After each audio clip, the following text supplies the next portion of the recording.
សត្វពស់ចម្លែកបំផុតចំនួន7ប្រភេទនៅជុំវិញពិភពលោកដែលលោកអ្នកប្រហែលជាមិនធ្លាប់បានស្គាល់នៅលើភពផែនដីរបស់យើងនេះសត្វពស់មានច្រើនប្រភេទណាស់ហើយមួយចំនួននោះសតតែជាពស់មិនត្រឹមតែមានពឹសកាយសាហាវទេប៉ុន្តែក៏មានរូបរាងចម្លែកដែលគួរឲ្យខ្លាចផងដែរ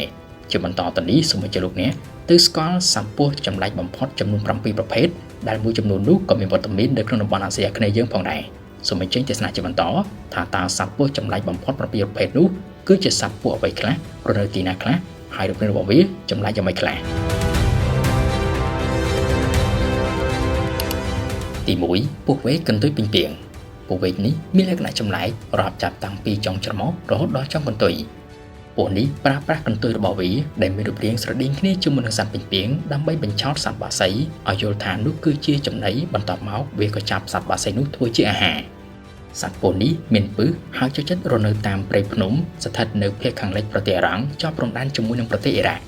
ក្រៅពីរូបរាងដ៏ចម្លែកនិងពឹសដ៏សាហាវរបស់វាសត្វពស់នេះក៏ត្រូវបានគេទទួលស្គាល់ថាមានលក្ខណៈពិសេសអាចសម្របខ្លួនទៅនឹងបរិស្ថានជុំវិញខ្លួនជាពិសេសនោះគឺដុំថ្ម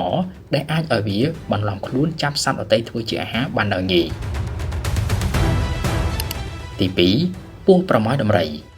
រូបរាងនិងសម្បុររបស់សត្វពស់នេះគឺមានលក្ខណៈស្រដៀងគ្នាខ្លាំងមែនទែនទៅនឹងប្រម៉ោយរបស់សត្វដំរីពស់នេះរស់នៅក្នុងទឹកភាគច្រើនហើយស៊ីត្រីជាអាហារនិងមានវត្តមាននៅក្នុងតំបន់អាស៊ីអាគ្នេយ៍វាអាចមានប្រវែងខ្លួនប្រហែលជា2ម៉ែត្រកន្លះរូបរាងរបស់ពស់ប្រម៉ោយដំរីអំណោយផលនៅពេលដែលវារស់នៅក្នុងទឹកនៅលើគោកវាពិបាកធ្វើដំណើរណាស់ដោយសារតែទម្ងន់ខ្លួនហើយនិងស្បែកដ៏រជារយាទី3ពស់ប្រម៉ោយគេដាក់ឈ្មោះវាថាពស់ប្រម៉ោយឬក៏ Tentacle Snake ដោយសារតែនៅលើក្បាលរបស់វាក្បាលច្រមុះមានប្រម៉ោយ2ប្រៀបដូចជានាគប្រម៉ោយនេះហើយដែលធ្វើឲ្យវាមានលក្ខណៈចម្លែកខុសពីសត្វពស់ដទៃតាមការសិក្សានៃវិទ្យាសាស្ត្រសន្និដ្ឋានថាប្រម៉ោយនេះត្រូវបានសត្វពស់នេះប្រើប្រាស់សម្រាប់បញ្ឆោតសត្វត្រីពស់នេះរស់នៅក្នុងទឹកហើយស៊ីត្រីជាអាហារត្រីយល់ថាប្រម៉ោយនេះគឺជាផ្នែកកន្ទុយរបស់សត្វពស់ដូច្នេះនៅពេលដែលសត្វពស់ប្រើប្រាស់កន្ទុយដើម្បីបញ្ឆោតត្រីក៏រត់មកផ្នែកក្បាលដូច្នេះហើយបានជាសត្វពស់នេះអាចចាប់ត្រីនោះធ្វើជាអាហារដោយងាយដោយប្រើពេលមិនដល់1វិនាទីផងទី4ពស់វែកវាលខ្សាច់ពស់នេះប្រហែលជាលោកអ្នកធ្លាប់ឃើញច្រើននៅក្នុងខ្សែភាពយន្តដែលថតអំពីវាលខ្សាច់ជាពិសេសនៅក្នុងតំបន់មជ្ឈិមបូព៌ាពស់វែកនេះមានប្រភពចេញពីទ្វីបអាហ្វ្រិកភាគខាងជើងហើយនិងឧបទ្វីបអារ៉ាប់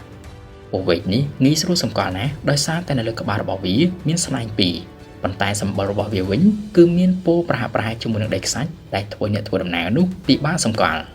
សូមបញ្ជាក់ថាពស់នេះមានពឹសខ្លាំងណាស់ហើយជាញឹកញាប់